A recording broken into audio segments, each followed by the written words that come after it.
성경 말씀은 함께 공독하도록 하겠습니다. 열왕기하 14장 25절입니다.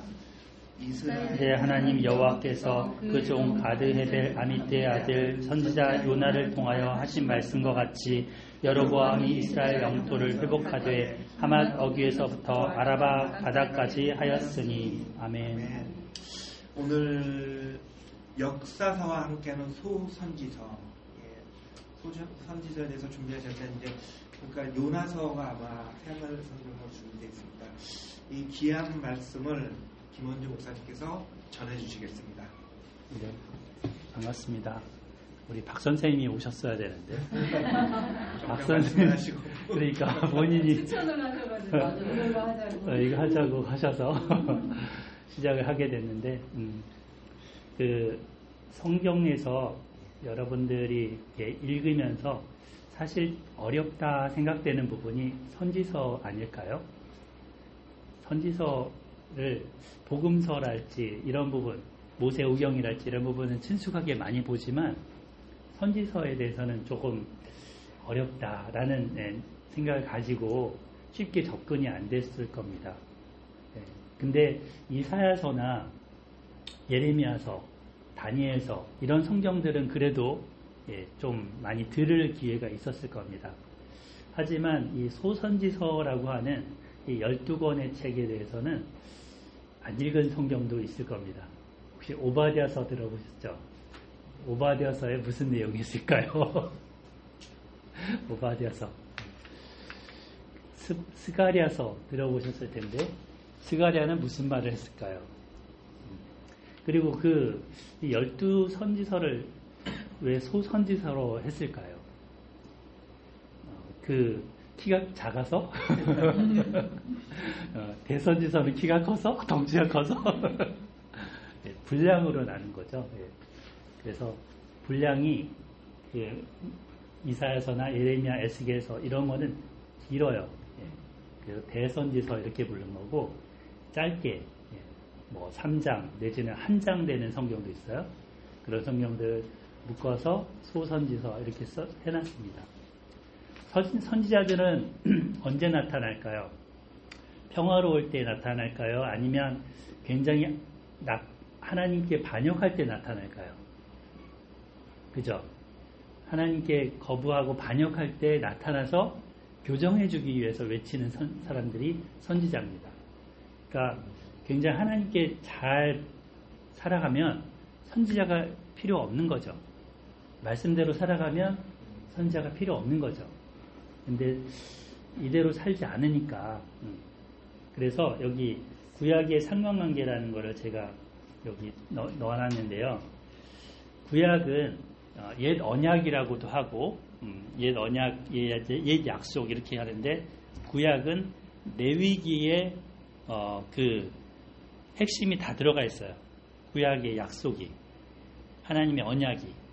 그래서 제가 그 대왕기라 해서 사람들이 한 색깔별로, 하나님은 빨간색, 모세는 파란색, 백성들은 초록색 이렇게 색칠을 해갖고 다 해본 적이 있거든요. 근데 레위기는 거의 다 빨간색이에요. 레위기는 하나님이 모세를 통해 하신 말씀들인 거예요. 근데 이 레위기를 언제 주셨냐면 시내산에서 십계명을 주셨잖아요. 그리고 성막을 이제 짓도록 하셨고, 그리고 나서 바로 주셨어요. 그러면서 너희들이 가나안 땅에 들어가면 이렇게 살아라. 이렇게 살면 내가 복을 주고 생명을 주지만 이렇게 살지 않으면 저주를 주고 죽음을 주고 사망을 줄 거다. 근데 이대로 살았으면 좋을 텐데. 네. 자, 이 레위기 말씀대로 이제 그 살아갔으면 좋았을 텐데 그렇게 살지 못한 모습이 더 많은 거죠. 그래서 선지자들이 나타나는 거죠. 이게 여기 보면 상관관계 사사기부터 에스라, 느헤미야, 에스더까지 이렇게 몇 권이에요 이게? 하나, 둘, 셋, 넷, 다 12권이죠. 예. 이 12권의 역사서에 이제 누가 나타나냐면 수시로 선지자들이 나타나는 거예요. 그러니까 이 역사 속에 등장해서 선지자들이 그 시대에 필요한 말씀을 외치는 거죠. 근데 뭐를 기준으로 외칠까요? 레위기를 기준으로, 모세 오경을 기준으로. 그러니까 앞일을 예언한다기보다는 과거에 하나님이 하셨던 그 약속을 되뇌이도록 하면서 니네가 이대로 안 되고 있어. 니네가 이대로 안 되고 있으니까 교정을 해야 돼. 그리고 만약에 교정하고 회개하면 하나님이 잘 풀어줄 거지만, 소망을 줄 거지만, 그렇지 않으면 너희 멸망해. 결국 이거죠. 그래서 그 선지서는 딱 4가지 주제가 있어요. 죄에 대한 책망, 죄책, 그 다음에 권면, 이렇게 살아라. 죄책, 권면, 이대로 살면 너희들이 좋을 거야. 예. 그리고 위로를 하고 소망을 줘요. 죄책, 권면, 위로, 소망이에요. 예. 근데 이렇게 문서로 남긴 선지자들만 있는 게 아니라 문서를 안 남긴 선지자도 있죠. 우리 잘 아는 다윗 때 나단 선지자, 갓 선지자, 오데시라는 사람도 있고요. 하여튼 그 엘리사는 책을 남겼나요? 없잖아요. 예. 비문서 선지자들도 많습니다. 예. 근데 우리가 접할 수 있는 거는 지금 이제 선지자들이 그 당시에 외쳤거든요. 말로 외쳤어요. 백성들한테. 근데 백성들이 잘 들었을까요? 안 들었을까요? 네, 안 들었어요. 안 들으니까 책으로도 남겨서 후대에 하나님이 마음이 뭔지, 하나님이 그 당시에 이렇게 외쳤는데 그들이 이렇게 안 지켰다라는 거를 역사의 기록으로 남긴 거예요. 왜 남겼냐면 우리 보고 읽으라고. 근데 읽어요, 안 읽어요? 잘 안 읽어요. 예. 읽어도 잘 모르겠고. 그래서 일단은 17권의 선지서가 있는데 그 중에 이제 12권의 소선지서를 이제 몇 주에 걸쳐서 함께 우리가 읽어가면서 나누고자 합니다. 여기 두 번째 밑에 그림에 보시면 어느 시대 때부터 나와 있냐면 여로보암 2세 때부터 포로 귀환 시기까지 이렇게 되어 있죠. 그래서 여기에 12명의 선지자들이 쭉 배치되어 있는데 카톡으로 보내드린 거에는 칼라로 되어 있을 겁니다. 네, 칼라로 되어 있는데 칼라가 다 색깔이 의미가 있어요. 이 17명의 선지자들이 아까 대선지자, 소선지자 이렇게 얘기했는데 전체 다 하면 17권이에요. 구약이 쉬워요. 자 보세요. 모세오경 몇 권이에요? 5권. 시가서 몇 권이에요? 5권. 여기 손하잖아요. 5권. 욥시, 잠전하, 욥기, 잠언, 전도서, 아가서 5권. 그죠? 창세기, 출애굽기, 레위기, 민수기, 신명 5권. 그 다음에 대선지자 몇 권이랬어요? 대선지자? 이사야, 에레미야, 에스겔. 그 다음에 다니엘, 예레미야, 에가. 이렇게 해서 5권. 그러면 다섯이죠? 예. 가운데 역사서가 몇 권이에요? 12권이라고 했죠. 지금 12권. 소선지서가 몇 권이에요? 12권. 이거 다 합치면 39권. 예. 그리고 구구단을 외자 할 때 39, 27이잖아요. 그죠? 신약성경 27권. 구약성경 39권. 예. 다 합치면 66권. 예. 근데 재밌는 게 이사야서가 66장인데 39장까지는 굉장히 하나님의 이런 구약 같은 분위기고 뒤에 24장은 신약 같은 분위기예요. 네, 이사야서가 되게 신기하죠. 네, 일단은 이렇게 큰 그림을 그려드리고 이 색깔이 이제 그 의미가 있다고 그랬어요. 아까 17권이라고 그랬는데 예레미야랑 예레미야 에가는 하나로 그냥 묶어주세요. 예레미야 에가도 썼을 거 아니에요. 그죠? 예, 그러니까 같은 사람이에요. 그러면 몇 권이에요? 16개잖아요. 그죠? 16개를 4그룹으로 나눴어요. 4그룹으로. 자, 몇 개? 몇 개 그룹? 몇 개 그룹으로 나눴다고요? 4그룹. 자, 처음에는 여기 그림에 보시면 요나서 그냥 두 줄로 된 박스 있잖아요. 요엘서, 오바댜서, 나훔서. 요게 첫 번째 그룹이에요. 한번 읽어봐요. 요나서, 요엘서, 오바댜서, 나훔서. 그죠? 그래서 이 성경들은 주로 이방 민족을 향해서, 이스라엘이 아닌 이방 민족을 향해서 외친 거예요. 곧 어떻게 되냐면 요나는 어느 민족을 향해서 외쳤어요? 아수르의 니느웨, 아시리아의 그 니느웨라는 데 가서 직접 외친 거예요. 너희 멸망할 거다. 회개해라. 그 다음에 요나 다음에 나훔이 있죠. 요나, 나훔 이어지잖아요. 요나, 나훔, 그죠? 이 나훔이라는 선자도 똑같이 아수르에 외친 거예요. 니느웨에 외친 거예요. 근데 요나가 외쳤을 때는 니느웨가 회개했어요? 안 했어요? 회개했어요? 안 했어요? 니느웨가? 했죠. 회개해서 하나님 용서하셨잖아요. 니느웨. 근데 시간이 지났는데 그 아수르가 교만해졌어요.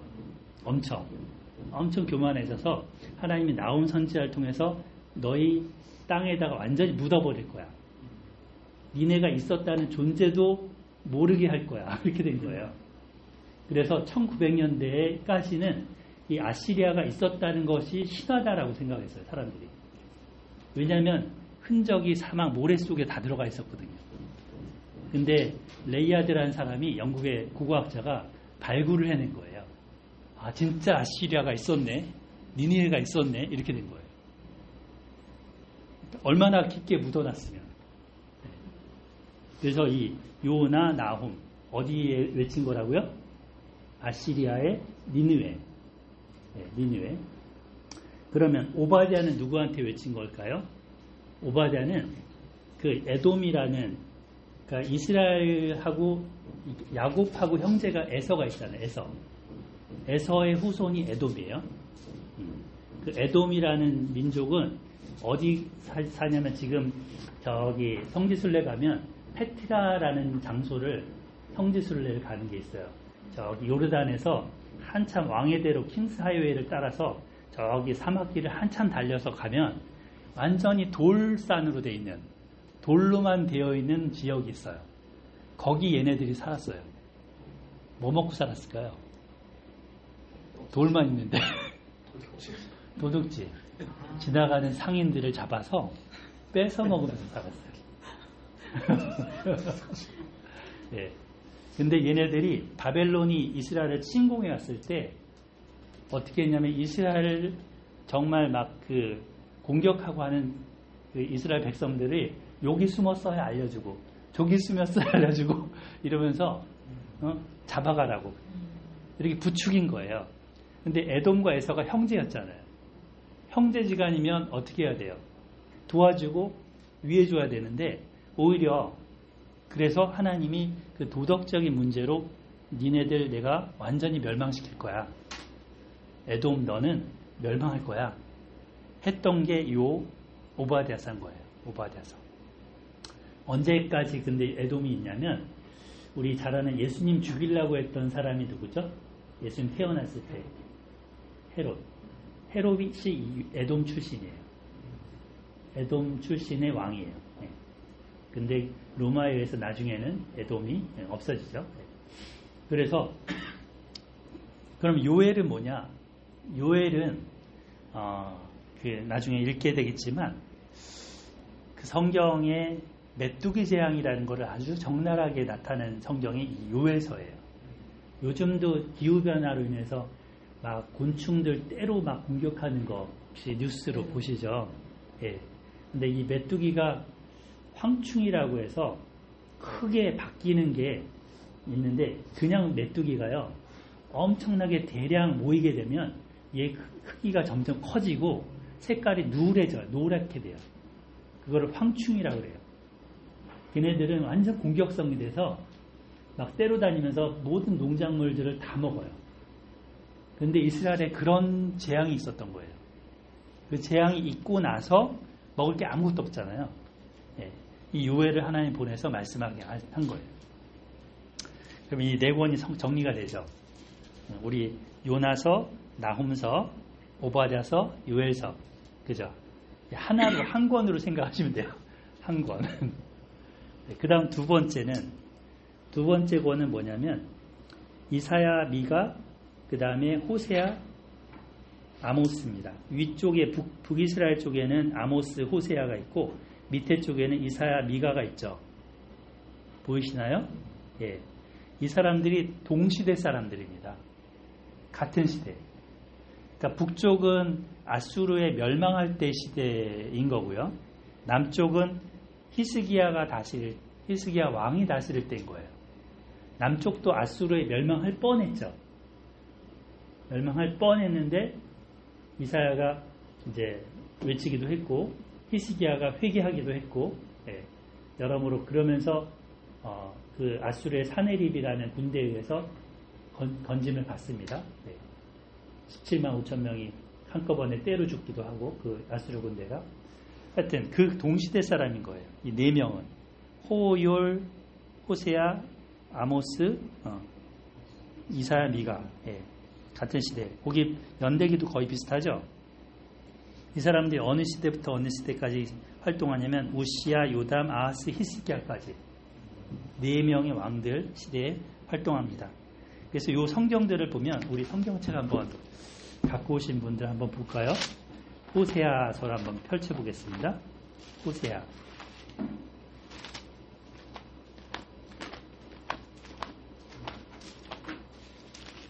호세아서가 이제 그 소선지서 맨 첫 성경이죠. 네, 첫 성경이죠. 거기 1장을 우리 고 선생님 한번 읽어주실래요? 우시아와 요담과 아하스와 시스기야가 이어 유다 왕이 된 시대 곧 요아스의 아들 여로보암이 이스라엘 왕이 된 시대에 우엘리의 아들 호세아에게 임한 여호와의 말씀이라. 네, 감사합니다. 여기 보면은 요 표도 보세요. 우시아랑 비교해 보세요. 요담, 아하스, 히스기야 보이시죠? 그 위쪽으로는 여로보암이라고 써 있는데 여로보암 몇 세? 2세. 여로보암 1세는 솔로몬 이후에 북과 남이 갈라질 때 그때 처음 여로보암 왕이 있어요. 북쪽에. 그 사람이랑 다른 거예요. 이 사람은 2세예요. 2세. 근데 이때는 북이스라엘이 굉장히 부강하고 굉장히 잘 나갔어요. 왜 보세요. 여기 열왕기하 14장 25절 우리 읽었던 부분에 보면 여로보암이 이스라엘 영토를 회복하되 하면서 나오잖아요. 하맛 어귀에서부터 아라바 바다까지. 하맛이 어디냐면 저기 위에 유프라테스 강 근처고요. 아라바는 저 밑에 사해 쪽에 사해가 아니라 어디더라? 하여튼 그 시나이 반도 맨 밑에 쪽 거기까지를 얘기해요. 그러니까 굉장히 제일 땅이 넓었던 때를 얘기해요. 그렇게 평온하고 했을 때 하나님이 요나를 보낸 거고, 여기 여로보암 2세 때부터 이제 쭉 활동한 사람들이 이 네 사람인 거예요. 아모스, 호세아, 그리고 이사야, 미가. 근데 호세아가 또 있죠. 호세아 왕도 있어요. 북이스라엘에. 헷갈리지 마세요. 호세아 선지자도 있고 호세아 왕도 있어요. 네. 자, 그 다음에 우리 호세아에서 읽었으니까 호세아서 말고 미가서 한번 넘어가서 볼게요. 호열암 그 다음에 옵yon 이렇게 되고 그 다음 미가서예요. 구약성경 1290페이지. 우리 여기 박선생 한번 읽어주실래요? 예. 유다의 왕들 요담과 아하스와 히스기야 시대에 브레셋 사람 미가에게 임한 여호와의 말씀 곧 사마리아와 예루살렘에 관한 묵시라. 네, 여기도 보면 요담, 우시아는 빠져있지만 요담, 아하스, 히스기야 똑같은 시대죠. 그리고 어디에 외쳤대요? 사마리아니까 북이스라엘에도 외치고 예루살렘이니까 남유다에도 외친 거예요. 북쪽과 남쪽에 다 외친 거예요. 그죠? 예. 그 다음에 아모스 한번 찾아보세요. 아모스, 호세아 다음에 요엘 다음에 아모스 있어요. 아모스 1장 우리 과장님 한번 읽으실래요? 유다 왕 우시아의 시대 곧 이스라엘 왕 요아스의 아들 여로보암의 시대 시즌전 2년의 두고와 목자 중 아모스가 이스라엘에 대하여 이상으로 받은 말씀이다. 네, 여기 아모스라는 사람이 이제 외친 시대도 보면 우시아 나왔죠. 그 다음에 여로보암이라고 나왔는데 여로보암 몇 세라고요? 2세. 이 사람이 여로보암 2세인 거예요. 여로보암 2세의 시대에 지진전 2년에 받은 말씀이다 했는데 이러면 지진이 있고 나서 말씀을 외친 거예요? 아니면 지진이 있기 전에 외친 거예요? 일어나고 나서. 지진 전 2년이니까 일어나기 전에 외친 거죠. 아모스가 외쳤는데 회개 안 하니까 하나님이 또 지진을 보낸 거죠. 그죠? 네. 그런 배경이 있는 거예요. 이 사람은 아모스인데 어디에 외쳤대요? 이스라엘. 이스라엘 하면 여기는 북이스라엘을 말해요. 북쪽에 가서 외친 거예요. 원래 남쪽 사람인데 하나님이 저기 서울 사람인데 저기 북쪽에 가서 외치게 하신 거예요. 북쪽이 선자를 보내도 말을 안 듣거든요. 호세아를 보내도 말을 안 듣거든요. 그러니까 남쪽에 선자를 보내면 그래도 말을 들을까? 그래서 보내본 거죠. 그래서 이 사람 이사야서도 1장에 보면 이런 그렇게 나와 있어요. 이사야서는 1장은 제가 읽어볼게요. 이사야 1장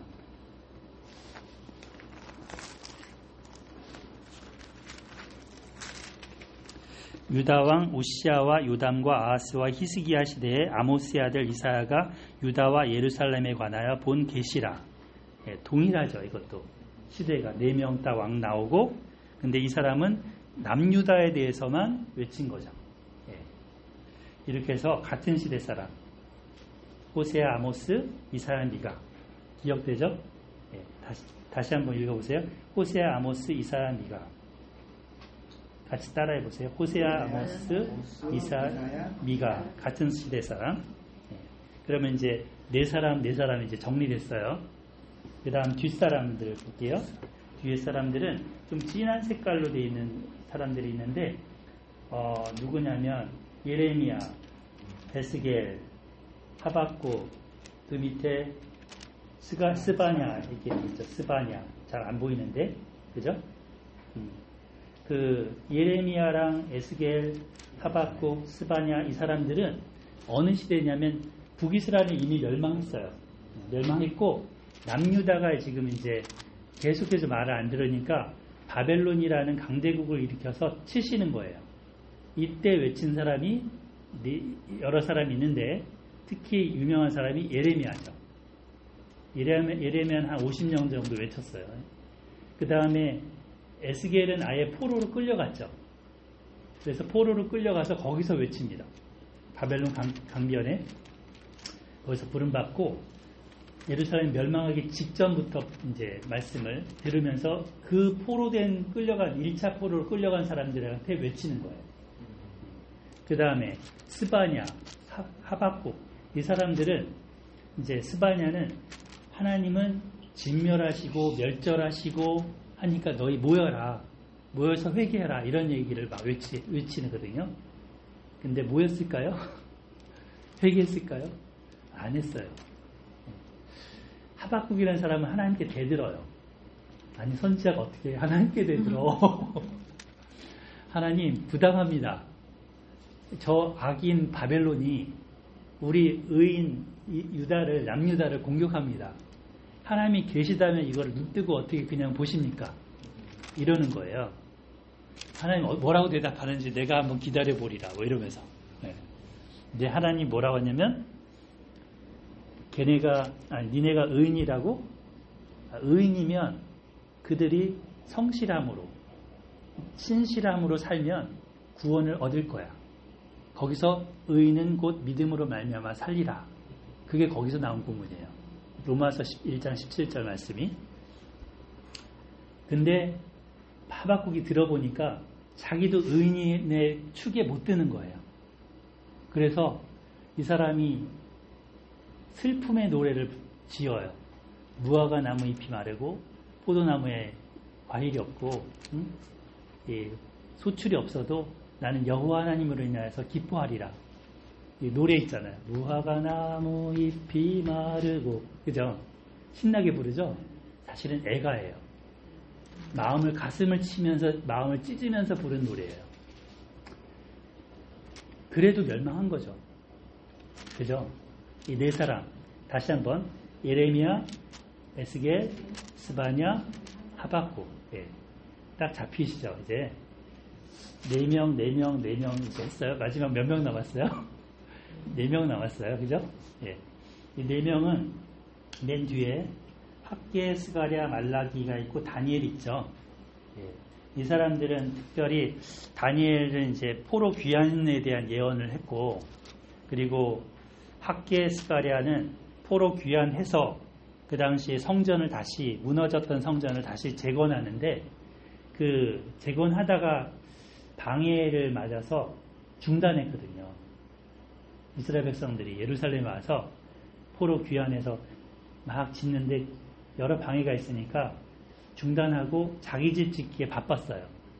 그러니까 학계라는 아주 나이든 선지자가 나타나서 니네가 어찌 하나님의 전은, 하나님의 집은 저렇게 놔두고 니네 집 짓기에만 골몰하느냐 이러면서 막 외쳤거든요. 야단을 막 쳤거든요. 그러니까 이 사람들이 이제 마음에 다시금 회개하는 마음으로 성전을 다시 짓기 시작합니다. 예. 그리고 나서 동시대 사람이 스가랴예요. 여기 스가랴 나왔죠? 이 스가랴라는 사람은 청년이에요. 젊은 선지자. 이 사람은 책망이 없습니다. 왜? 나이 젊은 애가 막 책망하면 민망하잖아요. 그리고 이미 학계가 이미 책망을 다 해놨어. 그래서 이 스가랴라는 사람은 천사들이 보여주는 환상을 가지고 하나님이 이 성전 재건을 도와준다라는 얘기를, 소망을 계속 전해주는 거예요. 스가랴가. 그리고 이렇게 해서 성전 재건도 하고, 또 에스라 느헤미야가 이제 포로 귀한 백성을 데리고 와서 이제 성경 강좌도 해보고, 또 이 이방 여인들과 결혼했던 사람들 명단도 막 조사해서 억지로 떼내기도 하고 순결성을 지켜보려고 애를 썼는데, 그러면 잘 됐을까요? 잘 안 됐을까요? 잘 안 됐어요. 느헤미야가 이제 와서 성벽도 재건하고 좀 이스라엘 백성들도 추스리고 했는데, 잠깐 또 이제 페르시아에 가거든요. 간 사이에 그 방해했던 세력 있잖아요. 방해했던 그 세력의 앞잡이를 성전에다가 방 하나 마련해주고 그렇게 하고 있는 거예요. 예레미야가 와서 보니까 이게 난리가 아닌 거예요. 거기다가 안식일날 일하지 말라 그랬는데 안식일에 막 장사를 하고 있질 않나. 응? 율법이 해이해진 거예요. 그래서 막 예레미야가 뺨을 치고 막 그놈의 집안에 방에 있는 것들은 막 가재독을 꺼내서 바깥으로 다 던져버리고 난리를 치는 거죠. 야단을 치는 거죠. 그래도 점점 신앙이 형식화됩니다. 이 이스라엘 백성들이 번제 드리는 거, 11조 내는 거를 정말 번잡한 것으로 생각하고 형식적으로만 하는 거예요. 그래서 하나님이 말라기를 보내시죠. 하나님이 뭐라고 하냐면, 첫 번째 처음 그들한테 하는 말이, 얘들아 내가 너를 사랑한다 이렇게 말씀하시거든요. 내가 너를 사랑했다. 근데 이스라엘 백성들 뭐라고 대답하냐면, 하나님 우리를 어떻게 우리를 사랑하셨습니까? 이러면서 말하는 족족 하나님이 하신 말씀 족족 대듭니다. 이스라엘 백성들 뿐만 아니라 제사장들도 결혼을 하되 한 명의 아내랑 결혼해야 될 거 아니에요. 근데 다 여러 아내를 둔다든지, 그리고 여러 가지 11조를 받으면 그 제사장들이 11조를 가지고 자기들이 착복한다든지 이러는 거예요. 그러니까 이 말라기가 11조 잘 들으라는 말이 아니에요. 사실 하나님이 정말 마음이 타고 속이 타서 니네가 정말 내가 엘리야를 보낼 건데 그때도 회개치 않으면 너희를 완전히 진멸하겠다라고 하면서 구약의 문을 닫는 겁니다. 이게 이제 여기 4권 학개, 스가랴, 다니엘, 말라기입니다. 16권, 17권 다 했습니다. 그래서 오늘 이제 요나서를 잠깐 보고 마무리할까 합니다. 전반적으로 요 표가 좀 들어오시나요? 제가 설명을 하긴 했는데 그 요나서 새 한글 성경으로 보겠습니다. 그 요나가 살던 때는 여로보암 2세 때인데요. 굉장히 잘 나가던 시대인데 하나님에 대해서는 등 돌린 시대입니다. 그래서 베델과 단이라는 지역에 송아지 우상을 만들어 놓고 계속해서 숭배를 하고 있었고요. 그 경제적으로는 잘 나갔을지 모르지만 영적으로는 완전 바닥 상태였어요. 그래서 회개하라고 외쳐도 안 들으니까 그러면은 이방에 보내서 이방인들은 어떻게 하는지 좀 보고 배워라. 그럴 심산으로 하나님이 요나를 보내신 겁니다. 처음에 여기 1장 1절 나오죠. 우리 한 3절까지 3절씩 한번 끊어서 읽어보겠습니다. 여호와의 말씀이 아미떼의 아들 요나에게 내려오는 일이 일어났다. 일어나 가라. 니네베 그 큰 도시로 그 도시에 맞서 널리 알려라. 그들의 악함이 치솟아 나의 앞에 다다라 있기 때문이다. 그러나 요나는 다르시스로 달아나려고 일어났다. 여호와 앞을 떠나려 한 것이다. 요바로 내려가서 다르시스로 가는 배와 맞닥뜨렸다. 그래서 뱃삭을 내고 그들과 함께 다르시스로 가려고 배 안으로 내려갔다. 여호와 앞을 떠나려 한 것이다. 그러나 여호와께서 큰 바람을 바다로 내던지셨고 큰 폭풍이 바다에 일었다. 배가 부서질 판국이었다. 뱃사람들은 두려움에 떨면서 저마다 섬기는 신들에게 도와달라고 외쳤다. 배에 실어둔 화물을 바다로 내던졌다. 그만큼이라도 가볍게 하려 한 것이다. 그때 요나는 배의 맨 밑바닥 구석에 내려가 있었다. 누워서 잠에 골아 떨어져 있었다. 그에게 선장이 다가와 말했다. 어쩌냐고 손님은 잠에 골아 떨어져 있는 것이오. 일어나시오. 손님이 섬기는 신을 소리쳐 불러보시오. 어쩌면 그 신이 우리를 생각해 주실 것이고 그러면 우리가 목숨을 잃지 않을 것이오. 사람들은 서로 이런 말을 주고받았다. 자, 제비를 보고 알아봅시다. 이웃생이 이런 불행한 일들이 나타난지. 그러면 제비를 뽑았는데 요나가 뽑혔다. 그들이 요나에게 말했다. 우리한테 말정해 보시오. 이웃생이 이런 불행한 일들이 닥친 것이오. 그대 하는 일이 무엇이오. 어디에서서 온 것이오. 어느 땅 사람이냐. 어느 나라 백성이냐. 그러면 요나가 그들에게 대답했다. 나는 히브리 사람이요. 여호와 하늘의 하나님을 두려워한다고. 그 하나님이 바다와 많은 땅을 만드셨소. 그 사람들이 두려워하고 크게 두려워하여 요나에게 말했다. 어쩌자고 그런 일을 저지른 것이오. 여호와 앞을 떠나 요나가 달아나고 있다는 것을 그 사람들이 알게 되었던 것이다. 요나가 그들에게 이야기해 주었기 때문이다. 그들이 그에게 물었다. 우리가 그들을 어떻게 해야 바다가 고요해져서 우리를 붙이지 않겠소. 바다가 점점 더 사나워지고 있었던 것이다.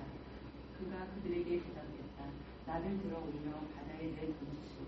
그러면 바다가 고요해져서 여러분을 덮치지 않을 것이오. 나는 알고 있어. 나 때문에 이 큰 풍이 여러분에게 닥쳤다는 것을.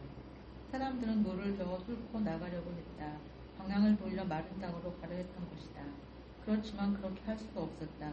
바다가 점점 더 사나워져 그들을 덮치고 있었기 때문이다. 그래서 그들이 여호와를 소리쳐 부르며 말했다. 여호와여, 부디 이 사람의 목숨 때문에 우리가 목숨을 잃는 일을 없게 해주십시오. 죄 없는 사람의 피를 쏟을 책임을 우리에게 지우지 마십시오. 주님은 여호와여, 주님 마음에 드는 대로 하시기 때문입니다. 그들이 요나를 들어 올려 바다로 내던졌다. 그러자 바다가 매우 거칠게 일렁이다가 잠잠해졌다. 그 사람들이 여호와를 두려워하고 크게 두려워했다. 그들은 여호와께 희생 제물을 바쳤다. 나중에 따로 제물을 바치기로 단단히 약속하기도 했다. 여호와는 큰 물고기를 보내주셔서 요나를 삼키게 하셨다. 요나는 물고기 뱃속에서 3일 밤낮을 지냈다. 1장만 읽었는데요. 여기 보면은 요나가 원래 이름 뜻이 비둘기라는 뜻이에요. 히브리어로 비둘기.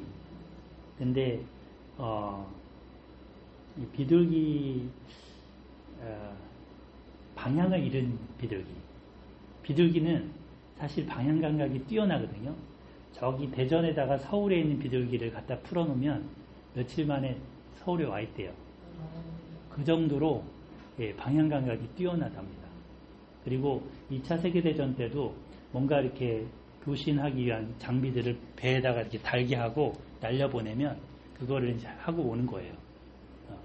그런 뛰어난 비둘기인데 요나는 가라고 한 장소는 안 가고 엉뚱한 장소로 가는 거죠. 여기 보면 일어나 니느베로 가라고 그랬는데 악함이 하나님께 다다랐기 때문에 이 사람은 다시스, 여기 보면 다르시스라고 했지만 스페인이라는 지역이라고 합니다. 그러니까 방향이 정반대인 지역으로 가려고 했습니다. 여호와 앞을 떠나려 한 것이다. 의도가 이런 거죠. 왜 이 사람이 떠나려고 했냐면 뒤에 4장을 한번 보겠습니다. 4장 2절 우리 고 선생님 한번 읽으실래요? 4장 2절.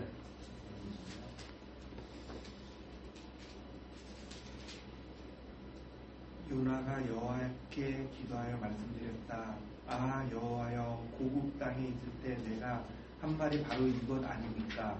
이 때문에 내가 일찍이 다르시스로 달아나려고 했습니다. 나는 알고 있었습니다. 주님은 불쌍히 여기시고 자비로운 하나님이시라는 것을요.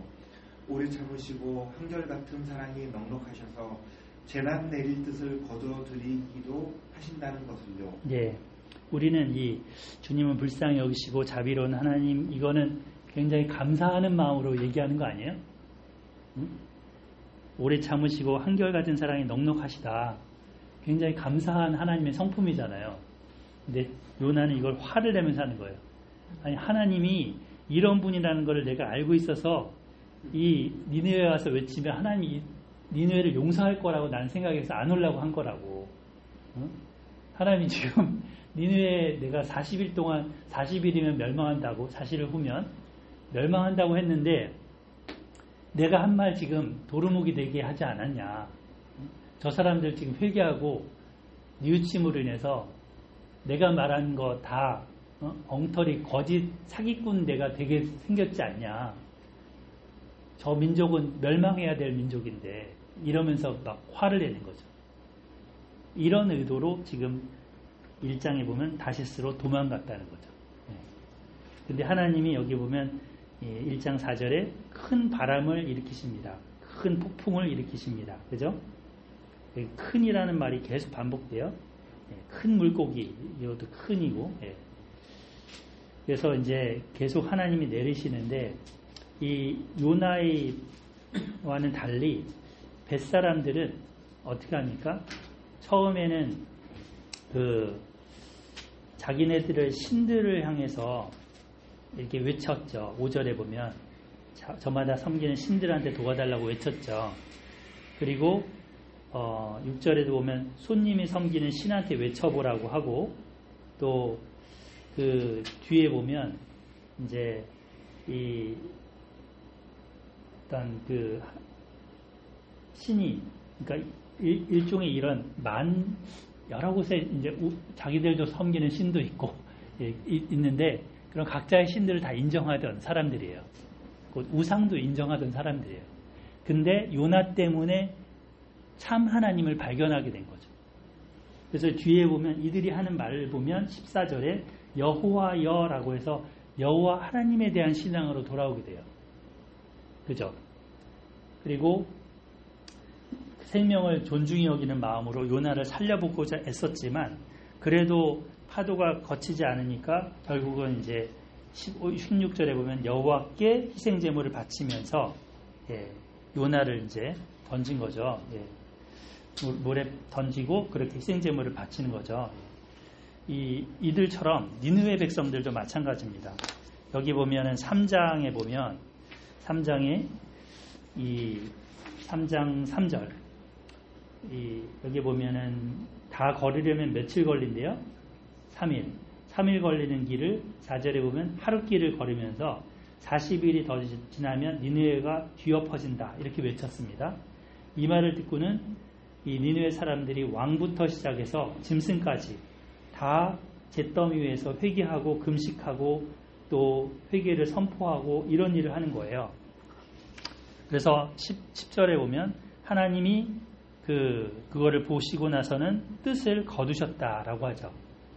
그러니까 1장에 나오는 이 선원들의 회개다 이 3장에 나오는 니느웨의 회개가 사람들의 회개가 닮아있죠. 네. 그리고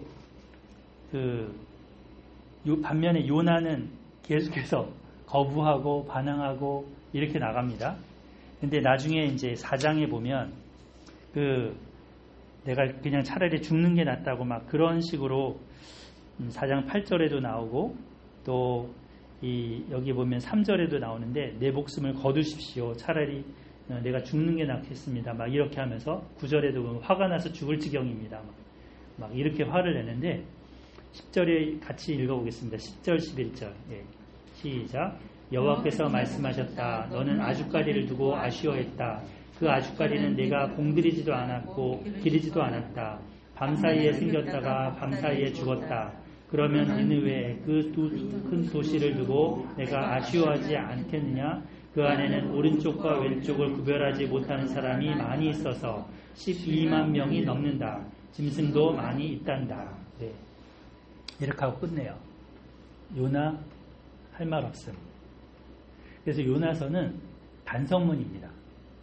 자기는 이렇게 하나님의 마음도 모르고 선지자라고 했지만 선지자라고 말씀을 듣고 외친다고 했지만 내가 하나님 마음 정말 몰랐구나. 그리고 이스라엘 백성들은 이렇게 회개를 안 하는데 저 니느웨 백성들은 내가 3일길에 하루길만 가서 이렇게 대충 말했는데도 다 회개하는구나. 뱃사람들도 나 때문에 저렇게 하나님께로 돌아오는구나. 이런 거를 다 보고 겪은 거를 기록해 놓은 거예요. 그래서 니네들이 좀 하나님 마음을 좀 알아다오. 예. 그리고 이 책을 남겼는데 예수님이 이 요나를 마태복음에 보면 2번 언급하세요. 요나가 3일 3야를 물고기 뱃속에 있었던 것처럼 인자는 3일 3야를 땅에 있으리라. 무덤에 있으리라. 이거를 예언하시죠. 그래서 요나를 언급을 하시고요. 요나서의 2장 부분이 좀 어려운데 2장 부분은 과연 요나의 이 회개의 기도일까? 이게 진짜 회개 기도일까? 아니면 넋두리일까? 예. 어렵습니다. 요나가 뱃속에서 외친 기도문이에요. 예. 근데 물고기가 왜 요나를 뱉어냈냐면요. 역겨워서. 요나의 기도가 역겨워서. 이 같은 상황이에요. 요나는 지금 물고기 뱃속에서 갇혀서 지금 말을 하고 있고요. 저 물 위에 배에서는 여호와 하나님을 부르면서 희생제사를 드리는 선원들이에요. 진정한 회개를 드리는 이방 백성들이에요. 반면에 요나는 자기가 의롭다고 하면서 온갖 변명질을 하면서 이런 말을 하는 거예요. 저는 이렇게 좀 해석하고 싶어요. 그래서 요나서를 우리가 좀 살펴봤는데 오늘날 우리가 교회를 다닌다고 하지만 방향 잃은 비둘기처럼 우리도 살고 있지는 않는지 생각해 봤으면 좋겠습니다. 하나님의 백성이라고 하지만 정말 잘 먹고 잘 살고 있다고 생각하지만 영적으로는 바닥을 치고 있지는 않는지 이스라엘 백성들처럼. 그래서 물고기도 보면 큰 물고기도 보면 3일을 요나 한 사람을 이 뱃속에서 소화시키지 않기 위해서 얼마나 애썼겠습니까?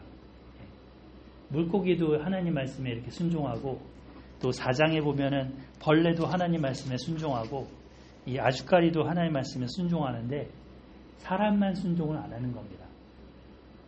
그래서 이 소선지서를 통해서 우리 삶을 한번 생각해 봤으면 좋겠습니다. 네. 자, 기도하고 마치겠습니다. 사랑의 하나님 아버지, 오늘 역사서와 함께 선지서의 전체적인 큰 개관과 또 요나서 한 권을 살펴보았습니다. 우리 가운데 하나님께서 말씀하시고 계신데 우리가 정말 하나님 안다고 하지만 자칫 요나와 같이 불순종하고 또 내 마음대로 하나님이 어떠한 분이라고 생각하고 살지는 않는지요. 주님 말씀으로 규정하여 주시고 또 이 시대 속에서 정말 회개하는 삶이 되게 도와주시옵소서. 그래서 이 땅이 정말 지금 혼돈 가운데 암흑과 같은 상황이 있는데 하나님이 바로잡아 주시고 회복시켜 주시는 것을 보게 하여 주시옵소서. 감사하고 예수님 이름으로 기도합니다. 아멘. 선지서 특별히 요나서에 대해서 읽고 새롭게 생각하는 귀한 시간이었습니다. 말씀 열어주신 것에 감사드립니다.